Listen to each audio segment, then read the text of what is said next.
कहानी का नाम है फूलों का नगर। बहुत पहले की बात है। एक प्रसिद्ध गुरुकुल था जहाँ दूर दूर से राजकुमार शिक्षा प्राप्त करने के लिए आते थे और वहीं रहा करते थे। गुरुजी बिना भेदभाव के सभी शिष्यों को समान रूप से प्रेम किया करते थे। सभी शिष्य उनकी बहुत सेवा करते थे, परंतु दो राजकुमार विक्रम और शौर्य दिन रात की परवाह किए बिना आश्रम में काम किया करते थे। जब उनकी शिक्षा पूरी हो गई और आश्रम छोड़ने का समय आया तो गुरुजी ने उन दोनों को बुलाकर कहा, मैं तुम दोनों से अत्यंत प्रसन्न हूँ, इसलिए तुम्हें दो बातें बता रहा हूँ। अगर तुम इन पर अमल करोगे तो तुम्हारे राज्य में सदा संपन्नता और खुशहाली रहेगी। दोनों राजकुमार एक साथ बोले, हम आपकी आज्ञा अवश्य मानेंगे।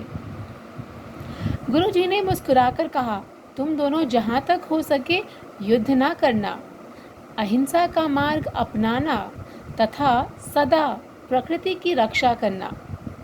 दोनों राजकुमारों ने सिर झुकाकर गुरुजी का धन्यवाद किया और अपने अपने राज्य की ओर चल पड़े। राजकुमार विक्रम गुरुजी की आज्ञा का पालन अधिक दिन तक ना कर सके।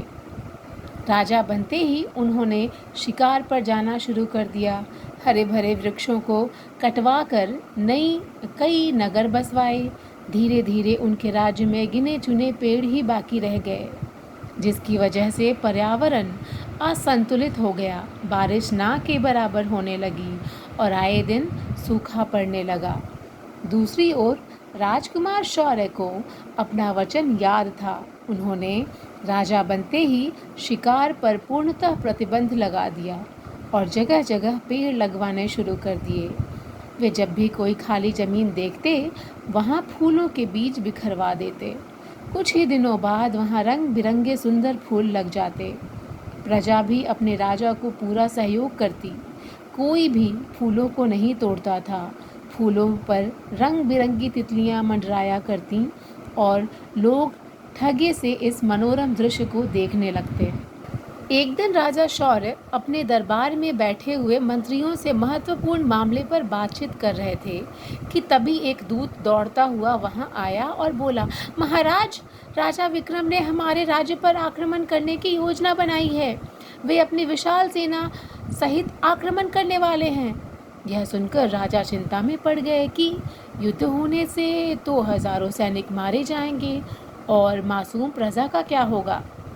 महामंत्री ने निवेदन किया, महाराज, अगर हम युद्ध नहीं करेंगे तो वे सब आपको बंदी बना लेंगे। यह सुनकर राजा शौर्य के चेहरे पर चिंता की लकीरें उभर आई और वे बिना कुछ कहे अपने कक्ष में चले गए। वे रात दिन यही सोचते रहे कि युद्ध को कैसे टाला जाए। सुबह की पहली किरण के साथ ही वे उठकर बगीचे में चले गए। रंग बिरंगे फूलों से लदे हुए वृक्षों को देखकर अचानक उनके मन में एक विचार आया। उन्होंने महामंत्री को बुलाकर अपनी योजना समझा दी। महामंत्री का चेहरा खुशी से खिल उठा। राजा बेफिक्र होकर राजमहल चले गए। शाम के समय राजा विक्रम ने राज्य की सीमा में अपने हजारों सैनिकों के साथ प्रवेश किया।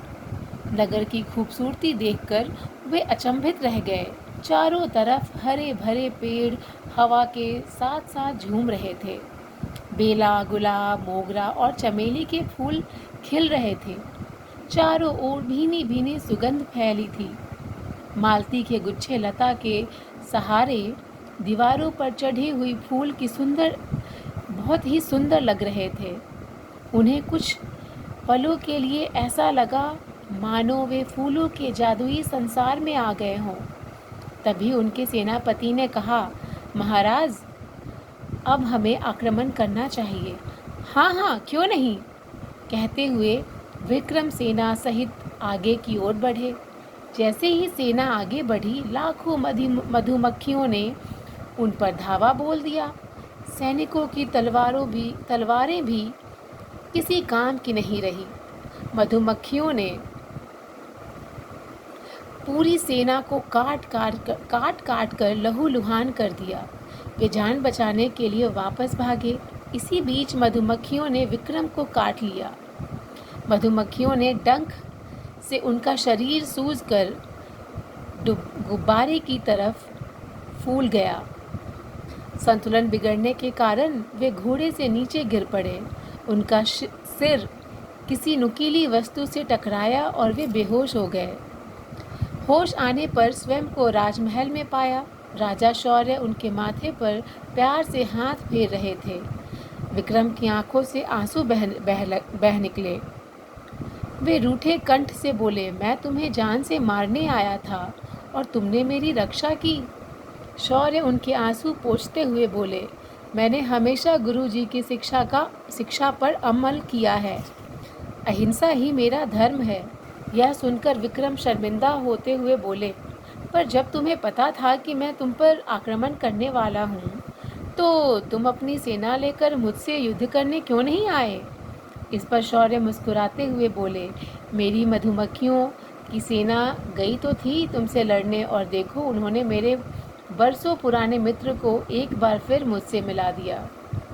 शौर्य ने विक्रम के चेहरे पर अचरज के भाव देखकर कहा, तुम्हें देखा है कि मेरे राज्य में हर कदम पर वृक्ष फूलों से लदे हुए हैं और उनमें सैकड़ों मधुमक्खियों ने अपने छत्ते बनाए हुए हैं। जब तुम्हारी सेना आई तो मेरे सैनिकों ने गुलेलों से छत्तों पर पत्थर मारे और छुप गए। गुस्से में सारी मधुमक्खियां तुम पर टूट पड़ी। विक्रम शौर्य की दूरदर्शिता और सूझबूझ देखकर हैरान रह गए और बोले, मुझे माफ़ कर दो मित्र। यह सुनकर शौर्य प्यार से बोले, मैं तुम्हें खाली हाथ नहीं जाने दूंगा, क्योंकि मैं तुम्हारे राज्य की सारी स्थिति जानता हूँ। तुम जितना चाहो उतना धन ले जा सकते हो, किंतु साथ में बोरों में फूलों के बीज भी तुम्हें ले जाने होंगे।